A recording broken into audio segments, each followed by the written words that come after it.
Welcome to History of the OK Corral. Don't forget to subscribe, hit the like button, leave us a comment down below, and share this episode with a fellow history lover. And now, on to tonight's episode.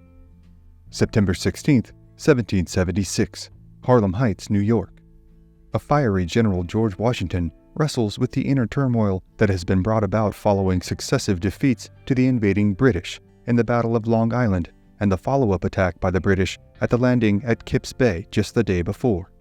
Redcoats, accompanied by their Hessian mercenaries, stormed ashore after Crown ships bombarded the defenses at Kips Bay with a relentless naval cannonade.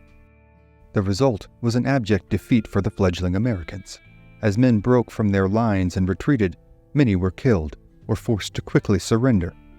The British took little mercy upon these unfortunate souls who gave up their arms, with the King's men and their Hessian brethren bayoneting, bludgeoning, and even beheading their capitulating foe. Private Joseph Plum Martin, serving with his Connecticut regiment, joined the retreat that day and offered simply that the demons of fear and disorder seemed to take full possession of all and everything that day. For all intents and purposes, it appeared as though the American forces would suffer a crushing defeat that would cut short their quest for independence. As the militiamen and Continentals retreated to the confines of Lower Manhattan in their squalid and dejected condition, General Howe had the opportunity to advance upon them, trap them on the tip of Lower Manhattan, and drive them into the river with tens of thousands of royal soldiers. General Washington commanded his Major General Israel Putnam to gather the men in Manhattan and retreat north to Harlem, using the eastern side of the island near Hudson River to deliver them from this fatal follow-up attack. He flew on his horse, covered with foam, commanding the men to leave their camps, leaving their cannons and heavy equipment. 3,500 Continentals left Manhattan at 4 in the afternoon and arrived in Harlem by nightfall on the 15th of September. The exhausted, demoralized, and yet still persisting American soldiers made their camp that night at Harlem Heights, often with little but the shirts on their back as they had left their baggage and cargo behind in their hastily made march from the city, their clothes soaking wet from thunderous evening showers that rained down upon the last leg of their journey. Loyalists celebrated as the Americans withdrew from the city, some even exacting revenge upon their patriot neighbors, and raised the Union Jack over the governor's fort, crying out, "God save the King!" They then trampled underfoot and burned the Grand Union flag. General Howe, content with the success of the day's land invasion, gathered his men atop Murray Hill to assess the situation and await the rest of his arriving forces coming ashore through the now British-controlled Kips Bay. Washington had struggled internally with the poor execution of duty of many of his men during the struggle of New York City. This is not to say the Continental Army wasn't replete with individual acts of selfless bravery and units such as the Maryland 400, who sacrificed their lives to the Americans' cause of liberty, but the composition of the American military during this time was one that guaranteed that a constant rotation of green troops would employ the bulk of the rank and file. With most enlistments lasting only 12 months and desertions high, just as Washington had trained his men and they had achieved significant battlefield experience, their tour of duty would come to an end, and thus a new batch of recruits would be brought in, starting the cycle over. Washington had written a wordy composition of these precarious circumstances to Congress on September 8th. The broad letter can be best summarized with this single sentence held within it. On every side, there is a choice of difficulties, and every measure on our part to be formed with some apprehension that all our troops will not do their duty. The Commander-in-Chief would be even more forthcoming about his sentiments during this time in a letter penned to his cousin, Lund Washington, now the caretaker of Mount Vernon. In short, such is my situation that if I were to wish the bitterest curse to an enemy on this side of the grave, I should put him instead with my feelings. And yet, I do not know what plan of conduct to pursue. I see the impossibility of serving with reputation or doing any essential service to the cause by continuing in command. And yet, I am told that if I quit the command, inevitable ruin will follow from the distraction that will ensue. In confidence, I tell you that I never was in such an unhappy, divided state since I was born. For all of this internal strife, Washington had endured. He maintained an outward appearance as a dedicated and enduring leader to the men under his command. Uncharacteristically for him, General Howe left the Continental General little time to ruminate on the American rout at Kips Bay, Washington had positioned his men in a series of entrenched lines extending north from the Hollow Way, a small valley near what is present-day 125th Street, reaching as far back to what is now 160th Street. The first line was commanded by General Greene, where he had with him 3,300 troops. The fatigued men of General Putnam's brigades lay a half-mile behind them, and the rest were positioned further to the north, near Fort Washington and King's Bridge. Just before daybreak the morning following the disaster at Kip's Bay, on September 16th, George Washington sent Lieutenant Colonel Thomas Knowlton and his New England Rangers south through Hollow Way to scout the British positions, which were expected to be near Bloomingdale, next to the Hudson River. After sending this detachment, Washington began a report to Congress that articulated the disastrous events of the previous day. As succinctly and optimistically as he could, he then detailed his position within Harlem Heights, confidently asserting, "The enemy would be met with a defeat in case of attack, if the generality of our troops would behave with tolerable resolution." He then went on to temper any expectations by adding, "Experience, to my extreme affliction, has convinced me that this is rather to be wished than expected." Washington had not offered the last stroke of his pen upon the parchment when he was interrupted with news that the British were moving on the American positions in 3 columns. Washington ordered Major General Joseph Reed to investigate at once. As Reed rode out past the American lines, he discovered that the sizable British force described in earlier reports was misguided, and that the actual numbers were far fewer. Then, he witnessed Knowlton's Rangers exchanging fire with the enemy. The Rangers had made it just a mile south that morning before coming into contact with British pickets, where the Crown soldiers opened fire on the New Englanders, which alerted a small contingent of light infantry redcoats to come forward and reinforce the pickets. As the number of men in the skirmish tipped in the redcoats' favor, Knowlton executed a fighting withdrawal and fell back behind a stone wall, where they poured a continuous fire upon the British. The British would continue to advance, forcing the Rangers to give up their position and dash back towards the American lines. They had gone toe-to-toe with some of General Howe's most revered troops, including the notorious Black Watch of the Royal Highlanders 42nd Regiment. While the Rangers had engaged their foe admirably that morning, the sight of Americans in retreat was becoming a rather familiar one for the newly arrived British soldiers. As Knowlton's men made their exit, the pursuing British light infantry sounded their bugle horns just as they would customarily do after a fox chase. The audacious act had roused the proud yet demoralized Americans. Eager to show they were not just a tepid animal to be scattered about, Washington had designs on exactly how to claw back some respect from the antagonistic British and elevate the dwindling spirits of his men. The redcoats had advanced upon the Americans in a way that had overextended their lines, leaving them vulnerable to counterattack, and Washington had every intention of making them pay for their hubris.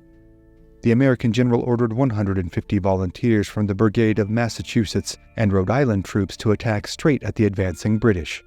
This movement was designed as a feint to keep the redcoats fixed in place.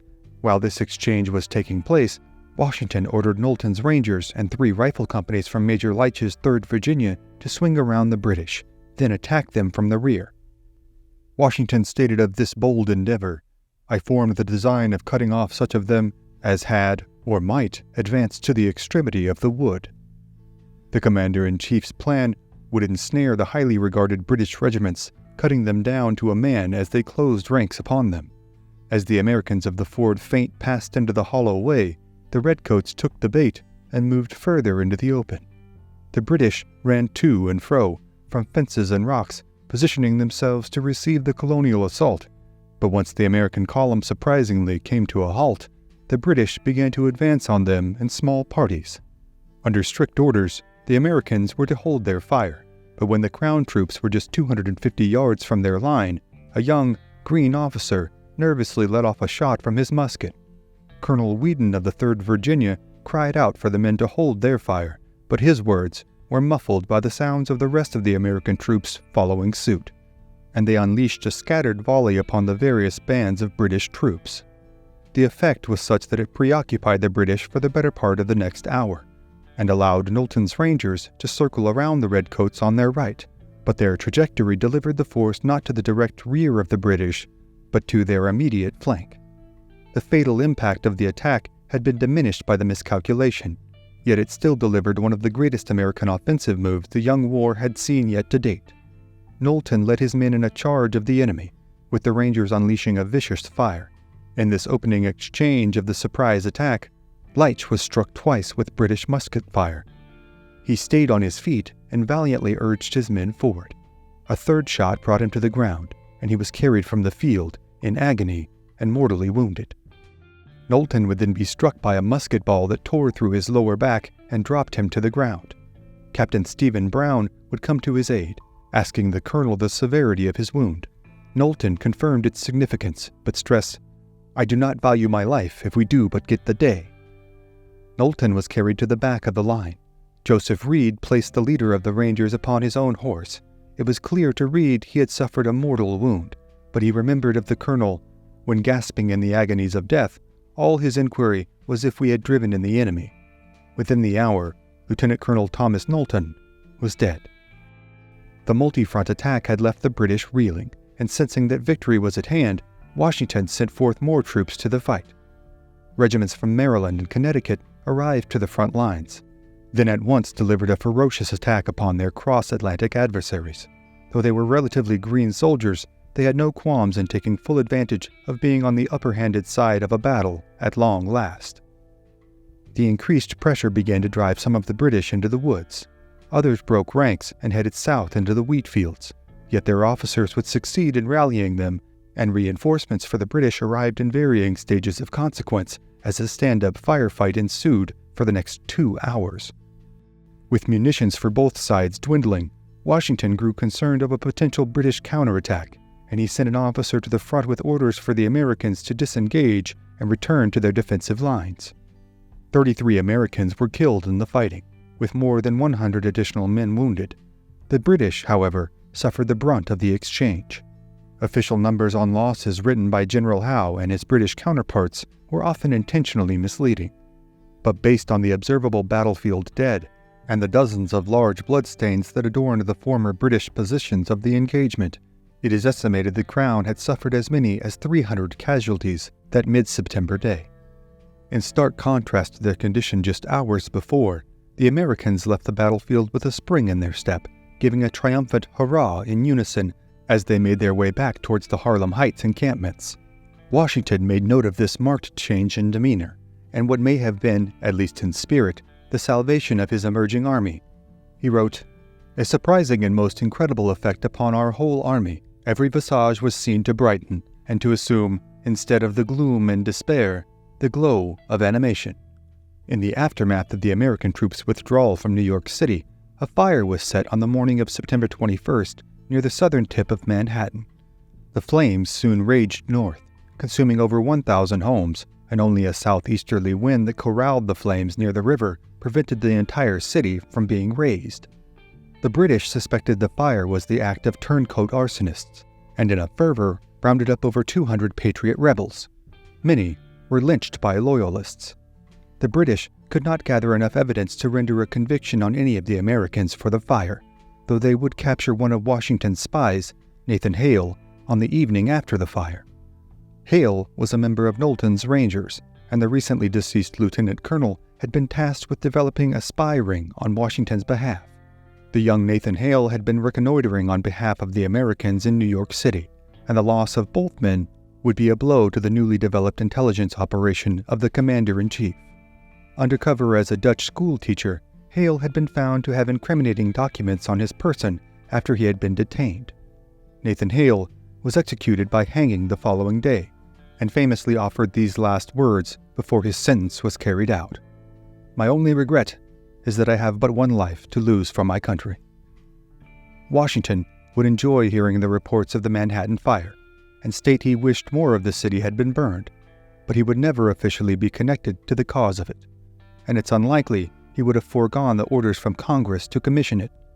Nevertheless, Washington had salvaged something of his plans to make the British pay a bloody toll for their acquisition of what now truly was the Empire City. The victory, albeit small, in the Battle of Harlem Heights, buoyed the spirits of his men, but it also hardened the resolve of General Howe and his staunch force to purge their rebellious desires from the face of the continent for good. but the impending clashes between the mighty British Empire and her defiant former subjects are, for tonight, other stories for other times. Thank you for joining us on this episode of History of the OK Corral. Be sure to click the like button, share this episode with a friend, and become a subscriber.